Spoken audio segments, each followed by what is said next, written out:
प्यारे दोस्तों, आपका सभी का स्वागत है। सेट नंबर 4 देख रहे हैं हम। सेट नंबर 4 में आपका इतिहास का सॉल्यूशन देखेंगे। तो चलिए स्टार्ट करते हैं। इससे पहले मैंने सेट 1, 2 और 3 तीनों सॉल्व करा दिया है। उसके अलावा आपके जितने भी विषय हैं उनको सॉल्व कर रहे हैं। ज़्यादातर विषय आपको सॉल्व मिल जाएंगे इसी वीडियो के डिस्क्रिप्शन बॉक्स में। आपके 11th क्लास की प्लेलिस्ट है उसके अंदर।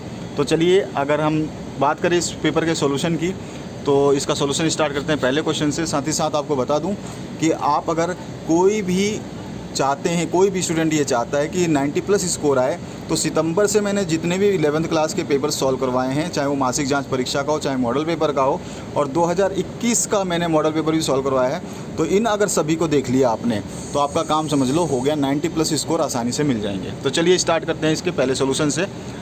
हड़प्पावासी किस वस्तु के उत्पादन में सर्वप्रथम थे? तो वो किस वस्तु का उत्पादन ज़्यादा करते थे? कांस्य की चीज़ों का। तो कांस्य के औजार, बी ऑप्शन इसमें करेक्ट हो जाएगा। दूसरा क्वेश्चन है, कार्बन डेटिंग के आधार पर विकसित हड़प्पा काल कब से कब तक माना गया है? तो इसमें से कोई भी ऑप्शन सही नहीं है, ठीक है। तो इसमें से कोई भी नहीं लिख देंगे। अगर आंसर में अगर मान लो देता तो क्या होता है इसका आंसर? तो इसका होता है 2500 BC से 1750 BC, या 1750 BC से 2500 BC, ठीक है। इसके बाद में नेक्स्ट जो क्वेश्चन है, इसमें पूछा गया सिंधु सभ्यता में गुजरात में कौन सा था? मतलब सिंधु सभ्यता में गुजरात में बंदरगाह कौन सा था? तो लोथल बंदरगाह था जो सिंधु सभ्यता में था, ठीक है। तो यहाँ पे ए ऑप्शन करेक्ट हो जाएगा। मोहनजोदड़ो कहाँ स्थित है? तो ये पाकिस्तान में चला गया है, ठीक है, बंटवारे के बाद में। इसके बाद आते हैं हम नेक्स्ट, सिंधु सभ्यता के घर किसके बनाए जाते थे? सिंधु सभ्यता में घर जो है ईंट से बनाए जाते थे, ये ऑप्शन करेक्ट होगा। छठा क्वेश्चन है, सुमेर से प्राप्त अभिलेख के अनुसार नाविकों का देश किसे कहा गया है? तो दिलमुन को कहा गया है, ठीक है, ये ऑप्शन करेक्ट हो जाएगा। सातवां क्वेश्चन है, हड़प्पा सभ्यता की सबसे विशिष्ट पुरावस्तु क्या है? तो वो मुहर है, डी ऑप्शन इसमें करेक्ट हो जाएगा। इसके बाद में नेक्स्ट क्वेश्चन की अगर मैं बात करूं तो यहाँ पूछा गया 8वां क्वेश्चन। 8वें में है, शक संवत का आरंभ किसने किया था? तो कनिष्क ने किया था, ये ऑप्शन आपका करेक्ट हो जाएगा। 9वां क्वेश्चन जो है, इसमें पूछा गया आपसे, निम्नलिखित में से भूमि अनुदान की प्रथा किसने प्रारंभ की थी या आरंभ की थी? तो सातवाहन ने आरंभ की थी, आपका बी ऑप्शन करेक्ट हो जाएगा। उसके बाद 10वां क्वेश्चन है, अरबों ने सिंध पर कब विजय प्राप्त किया था? तो ये किया था 712 ईस्वी में, ये ऑप्शन इसमें आपको करेक्ट करना है। 11वां जो क्वेश्चन है, वैन सांग किसके दरबार में भारत आया था? तो हर्षवर्धन के दरबार में ये भारत आया था, सी ऑप्शन करेक्ट कर लीजिए। 12वां क्वेश्चन है, चंद्रगुप्त द्वितीय की पुत्री प्रभावती का विवाह किस वंश के राजा के साथ हुआ था? तो वाकाटक जो वंश था उसके राजा के साथ हुआ था। इसके बाद आते हैं 13 नंबर क्वेश्चन पे, प्राचीन काल में सुदर्शन झील किस राज्य में था? तो प्राचीन काल में वो गुजरात राज्य में था।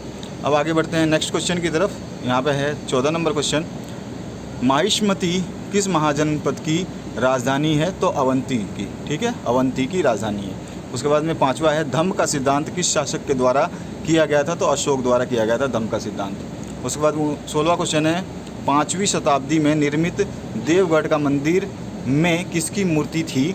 तो विष्णु जी की मूर्ति थी, बी ऑप्शन इसमें करेक्ट करना है। 17 नंबर क्वेश्चन है, थेरवाद किस धर्म से संबंधित है? तो ये बुद्ध धर्म से संबंधित है। 18वां क्वेश्चन है, विल्सा टॉप्स के लेखक कौन है? तो इसमें अलेक्जेंडर कनिंघम है, ये ऑप्शन करेक्ट करना है। 19 नंबर है, बिहार का संबंध किससे है? तो बिहार का संबंध से है बौद्ध से, ठीक है। इसके बाद आते हैं नेक्स्ट क्वेश्चन की तरफ। तो नेक्स्ट में 20वां क्वेश्चन है। 20वें क्वेश्चन में पूछा गया है, कैलाशनाथ मंदिर यानी कि एलोरा भारत के किस राज्य में है? तो महाराष्ट्र राज्य में है। इसके बाद में 21 नंबर क्वेश्चन है, मौर्य काल में सीता से क्या तात्पर्य था? तो मौर्य काल में सीता से तात्पर्य था राज्य की भूमि से प्राप्त आय, ठीक है। इसके बाद में आते हैं नेक्स्ट क्वेश्चन की तरफ। इसमें पूछा गया है 22 नंबर में, सूफी आंदोलन मूलतः कहाँ से प्रारंभ हुआ? तो दिल्ली से प्रारंभ हुआ। इसके बाद में आपका नेक्स्ट क्वेश्चन है, शंकराचार्य का मत निम्न में से कौन सा है? तो अद्वैतवाद, ठीक है, अद्वैतवाद, बी ऑप्शन करेक्ट होगा। उसके बाद में आते हैं 24 नंबर क्वेश्चन। 24 में पूछा गया, किस सूफी संत ने कहा था दिल्ली अभी दूर है? तो निजामुद्दीन औलिया ने कहा था। इसके बाद में 25 नंबर क्वेश्चन है, पाहन पूजे हरि मिले किसका काव्य पंक्ति है? तो ये कबीर की काव्य पंक्ति है। उसके बाद निम्न में से महाराष्ट्र के संत कौन हैं? तो तुकाराम जो है महाराष्ट्र के संत माने जाते हैं, ये ऑप्शन में आपको करेक्ट करना है। आगे बढ़ते हैं नेक्स्ट क्वेश्चन की तरफ। तो इसमें पूछा है, भक्ति आंदोलन को दक्षिण भारत से उत्तर भारत में लाने वाले संत कौन थे? तो रामानंद थे, डी ऑप्शन इसमें करेक्ट हो जाएगा। और कृष्णदेव राय के दरबार में तेनालीरामन किस पद पर थे? तो वो कवि के पद पे थे। उसके बाद में अमरम का क्या अर्थ है? तो उसका मतलब है जागीर। डी ऑप्शन इसमें आपको करेक्ट करना है। नेक्स्ट क्वेश्चन की तरफ देखते हैं। तो इसमें आपसे पूछा गया है, इनमें से किसे आंध्र भोज कहा जाता है? तो कृष्णदेव राय को कहा जाता है। डी ऑप्शन करेक्ट होगा। 31 क्वेश्चन है, विजयनगर किस नदी के तट पर स्थित है? तो तुंगभद्रा नदी पे। ए ऑप्शन करेक्ट होगा। उसके बाद में 32 है, विजयनगर के महान साम्राज्य के अवशेष कहाँ पाए गए? तो हम्पी में पाए गए। सी ऑप्शन इसमें करेक्ट हो जाएगा। आगे बढ़ते हैं आपके 33 नंबर क्वेश्चन की तरफ। 33 में पूछा गया है, विजयनगर राज्य का प्रथम राजवंश कौन था? तो संगम वंश था। ठीक है, यहाँ पर सी ऑप्शन करेक्ट हो जाएगा। इसके बाद में 34 नंबर है, तंबाकू का सेवन सर्वप्रथम किस मुगल सम्राट ने किया? तो अकबर ने किया। ठीक है, उसके बाद में नेक्स्ट क्वेश्चन है 35 नंबर। इसमें पूछा गया, सैनिकों द्वारा लूटा गया युद्ध की संपत्ति का 1/5 भाग राज्य को जो प्राप्त होता है उसे किस नाम से जाना जाता है? तो उसको हम ज़कात बोलते हैं। बी ऑप्शन इसमें करेक्ट करना है आपको। इसके बाद आते हैं हम नेक्स्ट क्वेश्चन की तरफ। तो 36 नंबर क्वेश्चन है, विभिन्न विधाओं के विशेषज्ञ नवरत्न किसके दरबार में थे? तो अकबर के दरबार में थे नवरत्न। ठीक है, उसके बाद में आपका 37 नंबर है, दीन ए इलाही संबंधित किससे है? तो ये अकबर से संबंधित है। आपका सी ऑप्शन करेक्ट हो जाएगा। 38 नंबर क्वेश्चन की बात करें तो 38 नंबर क्वेश्चन में पूछा गया आपसे, मुगल चित्रकला किसके समय चरमोत्कर्ष पर थी? मतलब सबसे ज़्यादा किस समय ये ज़्यादा थी? तो ये थी आपके जहांगीर के समय में। सी ऑप्शन करेक्ट हो जाएगा। 39 नंबर क्वेश्चन है, फतेहपुर, ये फतेहपुर सीकरी की राजधानी किसने बनाया? फतेहपुर सीकरी को राजधानी किसने बनाया? तो अकबर ने बनाया था। ठीक है, उसके बाद में 40 नंबर जो क्वेश्चन है इसमें पूछा गया आपसे, शेख मोइनुद्दीन चिश्ती की दरगाह कहाँ स्थित है? तो वो भी अजमेर में स्थित है। तो ये इसका सोल्यूशन हुआ 40 नंबर प्रश्नों के। आपके डिस्क्रिप्शन बॉक्स में 11th क्लास की प्लेलिस्ट है, उसमें देख लेना, सारे सब्जेक्ट मिल जाएंगे।